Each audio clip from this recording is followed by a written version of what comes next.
போட்டித் தேர்வு மாணவர்களுக்கு எனது அன்பான வணக்கம். பெயர் சொல் வகையில இது வரைக்கும் இந்த விஷயங்களை பார்த்துட்டு வந்தோம். அதன் தொடர்ச்சியாக இன்னைக்கு ஆகு பெயர் அப்படிங்கிற தலைப்புல சில செய்திகளை பார்ப்போம்.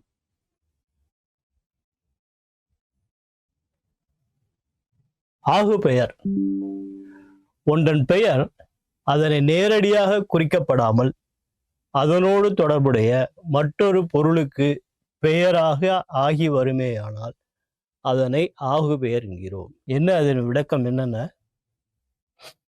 இப்போ ஒரு பொருளை சொல்றோம், அந்த பொருளை நேரடியாக சொல்லாமல் வேறொரு பெயரை வைத்து அழைக்கப்படும் போது நமக்கு பழக்கத்துல அது புரியும். அது எப்படிங்கிற ஒரு சின்ன எக்ஸாம்பிளோட பார்க்கலாம். இப்ப கபடி போட்டியில் இந்தியா வென்றது. கபடி போட்டியில் இந்தியா வென்றதுங்கிறதுக்கு இந்தியாங்கிறது ஒரு நாடு இல்லையா? அது எப்படி போய் வெல்லும்? அது எப்படி போய் போட்டி போடும்? அது போட்டி போடாது. ஆனால் இந்திய அணியினர் தான் வென்றார்கள் இல்லையா? கபடி போட்டியில் இந்திய அணியினர் வென்றார்கள் என்பதற்கு பதிலாக இந்தியா என்கிற நாட்டின் பெயர் இடம்பெற்றுள்ளது. இப்படி ஒரு சொல்லுக்கு பதிலாக இன்னொரு சொல் வந்து பொருள் மாறாமல் நமக்கு புரியுமேயானால் அது ஆகு பெயர் ஆகும். அதன் வகைகளை பார்க்கலாமா? பொருளாகு பெயர்.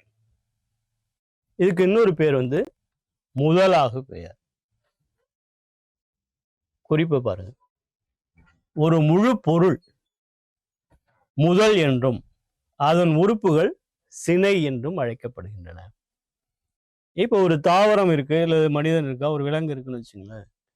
அதனுடைய முழு பொருள், அது வடிவம், முழு வடிவம். அதை அந்நியில் அதனுடைய கை, கால் அப்படின்னா அதனுடைய உறுப்புகள் சினை என்று அழைக்கிறோம். இப்ப அந்த முழு பொருளுக்கு பதிலாக அதன் உறுப்புக்கு பதிலாக அதன் முழு பெயரே இடம்பெறுவதுதான் பொருளாக பெயர்னு சொல்றோம். இதுல பாருங்க, எடுத்துக்காட்டுல முல்லை சூடினால், முல்லை சூடினால் இருக்கு. இந்த முல்லை என்பது ஒரு தாவரத்தின் பெயர் இல்லையா? நாம இயல்பா எப்படி புரிஞ்சுக்கிறோம்னா, முல்லை சூடினால்னா முல்லை பூவை சூடினால்னு நினைச்சுக்கிறோம். ஆனா என்ன சொல்லி இங்க வந்திருக்கு? முல்லை மட்டும்தான் வந்திருக்கு. முல்லை பூவை சூடினாலும் வரல. முல்லை என்பது ஒரு தாவரத்தின் பெயர், முழு பெயர். அது முல்லைங்கிறது ஒரு தாவரத்துடைய பெயரை தான் முல்லைன்னு சொல்ல முடியும். ஆனா இங்க முல்லை சூடினால்னு சொல்லும் போது அந்த பூவை தான் குறிக்கிறோம்னு சொல்றோம், நினைச்சுக்கிறோம் இல்லையா? இப்ப அந்த உறுப்புக்கு பதிலாக அந்த பூ, முல்லை பூங்கிற அந்த உறுப்புக்கு பதிலாக முழு வடிவமே, முழு பொருளே, முல்லைங்கிற முழு பொருளே வந்திருக்கிறதுனால அது அது பொருளாகு பெயர் அல்லது முதலாகு பெயர்னு சொல்றோம். சரி, இதுல முதல்ல என்ன புரிஞ்சுக்கணும்னா, முழு பொருள் எது, சினை எதுங்கிறது புரிஞ்சுக்கணும். இப்ப முல்லைங்கிறது முழு பொருள், அது முழு வடிவமா இருக்கிறது தான் முல்லைங்கிறது முழு பொருள். அதனுடைய உறுப்பு தான் சினை. முல்லை பூன்னு சொன்னாதான் சினை, முல்லையினுடைய இலைன்னு சொன்னாதான் அது சினைங்கிறத குறிக்கும். இப்ப இதுல பாருங்க, அடுத்து சொன்னதுனால இன்னும் கொஞ்சம் எளிமையா புரியும். சினையாகு பெயர். ஒரு முழு பொருளுக்கு பதிலாக அதனுடைய உறுப்பு, அதாவது சினை ஆகி வருவது சினையாகு பெயர். முதல்ல வந்து ஒரு உறுப்புக்கு பதிலாக முழு பொருளே ஆகியிருந்தது. இங்க வந்து ஒரு முழு பொருளுக்கு பதிலாக அதனுடைய உறுப்பு ஆகி வந்து எப்படின்னு பாருங்க. இப்ப வெற்றிலை நட்டான். வெற்றிலைங்கிறது ஒரு தாவரத்தினுடைய உறுப்பு, அதாவது சினை. இங்கு வெற்றிலைங்கிறது ஒரு உறுப்பு தான். வெற்றிலை தாவரம், வெற்றிலை கொடின்னா தான் அதனுடைய முழு பொருளாகும். அந்த முழு பொருளுக்கு பதிலாக இங்கு அந்த சினை மட்டும், வெற்றிலை மட்டும் இங்கு இடம்பெற்றுள்ளது, ஆகி வந்திருக்கிறது. இப்ப வெற்றிலையை நட முடியாது இல்லையா? அது உறுப்பு. ஆக வெற்றிலை கொடியை நட்டான் அப்படின்னு வரணும். அதுக்கு பதிலாக இங்க என்ன வந்திருக்கு? வெற்றிலை நட்டான் வந்திருக்கு, அதனுடைய சினை வந்திருக்கு. ஆனா நமக்கு பொருள் புரியுது. அடுத்து பாருங்க, காலவாகு பெயர். ஒன்றை நேரடியாக குறிப்பிடாமல் அதனோடு தொடர்புடைய ஒரு காலத்தின் பெயரை குறிப்பிட்டு சொல்வது. இந்த எடுத்துக்காட்டு பாருங்க. தை அறுத்தான். இங்கு தை அறுத்தான் அப்படின்னு நம்ம கிராமத்துல எல்லாம் கேள்விப்பட்டிருப்பீங்க, சொல்லுவாங்க.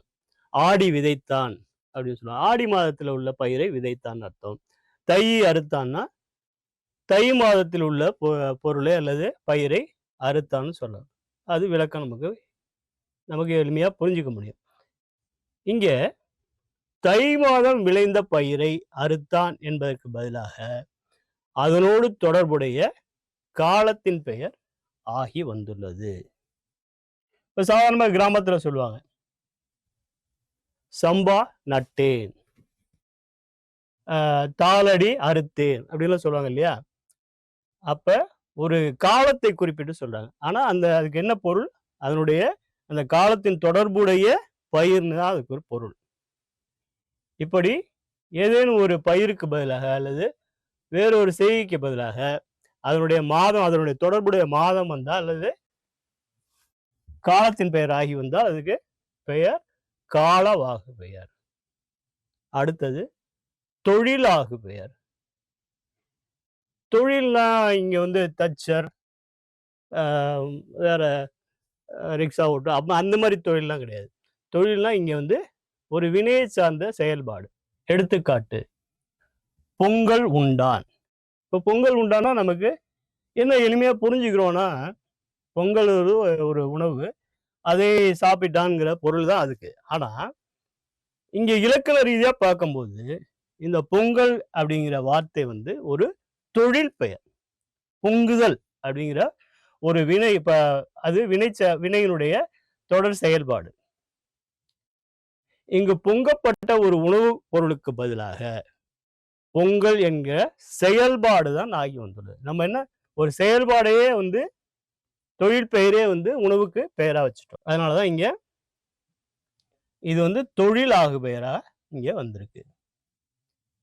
பொங்கப்பட்ட ஒரு உணவுப் பொருளுக்கு பதிலாக பொங்கல் அல்லது பொங்குதல் என்கிற செயல்பாடாகிய தொழில் பெயர் இங்கு ஆகி வந்துள்ளது. ஆகவே அது தொழிலாகு பெயர். அடுத்தது பண்பாகு பெயர். பண்பு பெயர்கள் வேறொன்றுக்கு ஆகி வருதல். பார்த்திபன் இனிப்பு வழங்கினான். இனிப்புனா எவ்வளவு வகை இருக்கு இல்லையா? இனிப்புல அது ஒரு சுவையினுடைய பண்பு தான் அது. இனிப்பு வழங்கினான்னா என்ன இனிப்பு வழங்கினா? சாக்லேட் கொடுத்தானா, லட்டு கொடுத்தானா, பூந்தி கொடுத்தானா, இப்படி நிறைய பொருள் வேறுபடும் இல்லையா? ஆனா மொத்தமா நம்ம வந்து ஏதோ ஒரு இனிப்பு வகையில ஒரு பொருளை கொடுத்துருக்கான். பார்த்திபன் அப்படிங்கிறவன் இனிப்பு வழங்கினான்னு ஒரு பொதுவா சொல்லும்போது இங்கு இனிப்பு என்பது ஒரு சுவையினுடைய பண்பு. ஆனால் இது ஒரு இனிப்பான ஏதோ ஒரு தின்பண்டத்திற்காக ஆகி வந்துள்ளது. அப்படி பார்க்கும்போது ஒரு பண்பே இங்கு ஆகி வந்திருக்கிறதுனால அது பண்பாகு பெயர். இது குணவாகு பெயர்னு சொல்லுவாங்க. இதுல இது வந்து குணவாகு பெயர்.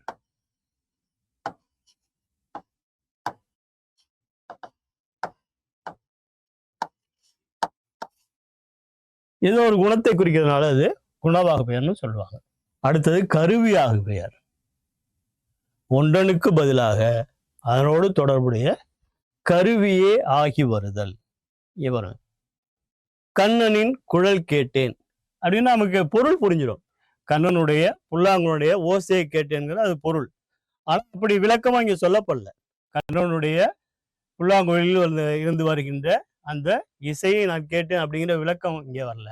அதுக்கு பதிலாக இந்த கருவி, இசைக்கருவியே, குழல்ங்கிற இசைக்கருவியே இங்க வந்திருக்கு. ஆக கண்ணனின் குழல் கேட்டேன், இங்கு கண்ணனுடைய குழல் இசையை கேட்டேன் என்பதற்கு பதிலாக குழல் என்கிற கருவியின் பெயரே ஆகி வந்துள்ளது. ஆக அது கருவியாகு பெயர். ஒரு செயல்பாட்டுக்கு பதிலாக என்ன வந்திருக்கு? ஒரு கருவியே வந்திருக்கனால அது கருவியாகு பெயர். அடுத்தது கருத்தா ஆகு பெயர். கருத்தானா முதல் என்னன்னு புரிஞ்சுக்கணும். கருத்தானா உருவாக்கியவன். இப்ப சில ஒரு கடவுளுக்கு கூட கருத்தான்னு சொல்லுவாங்க இல்லையா? கருத்தாங்கிறது தான் இங்க கருத்தான தூய தமிழ்ல எழுதியிருக்கோம். கருத்தா என்பதன் பொருள் படைப்பாளி என்பதை அறிக. ஒரு படைப்புக்கு பதிலாக அதனுடைய கர்த்தாவின் பெயரே, படைப்பாளியின் பெயரே ஆகி வருது. பாருங்க, இப்ப ஒரு படைப்பு வந்து ஏதோ ஒரு படைப்பு. இப்ப ராமாயணம், மகாபாரதம் அப்படிலாம் இருக்குல்ல, அது ஒரு படைப்பு இல்லையா? இப்ப நான் அது படைப்புக்கு பதிலாக நான் ராமாயணத்தை படித்தேன்னு சொல்றதுக்கு பதிலாக கம்பனை படித்தேன் அப்படின்னு சொல்லிடலாம். இப்ப கம்பன்ங்கிறது வந்து ஒரு கர்த்தா, ஒரு படைப்பாளி. அவரை போய் படிக்க முடியுமா? படிக்க முடியாது. அவருடைய நூலை தான் படிக்க முடியும். அவருடைய படைப்பை தான் படிக்க முடியும். அப்படி இல்லாம நம்ம இங்க என்ன சொல்லிடுறோம்? கம்பனை படித்தேன்னு சொல்லிடுறோம். அப்ப கருத்தாவே இங்க ஆகி வந்திருக்கிறது. இங்கு கம்பன் எழுதிய படைப்பாகிய ராமாயணத்தை படித்தேன் என்பதற்கு பதிலாக அதை படைத்த படைப்பாளியாகிய அல்லது கருத்தாவாகிய கம்பனின் பெயர் வந்துள்ளது. இப்படி வருகிறது. என்ன பெயர்னு சொல்றோம்? கருத்தாவாகவேன்னு சொல்றோம். மாணவர்களே, இதனுடைய தொடர்ச்சியை அடுத்த வகுப்பு பார்ப்போம். நன்றி. Send a map. You dare to dream, we care to accomplish.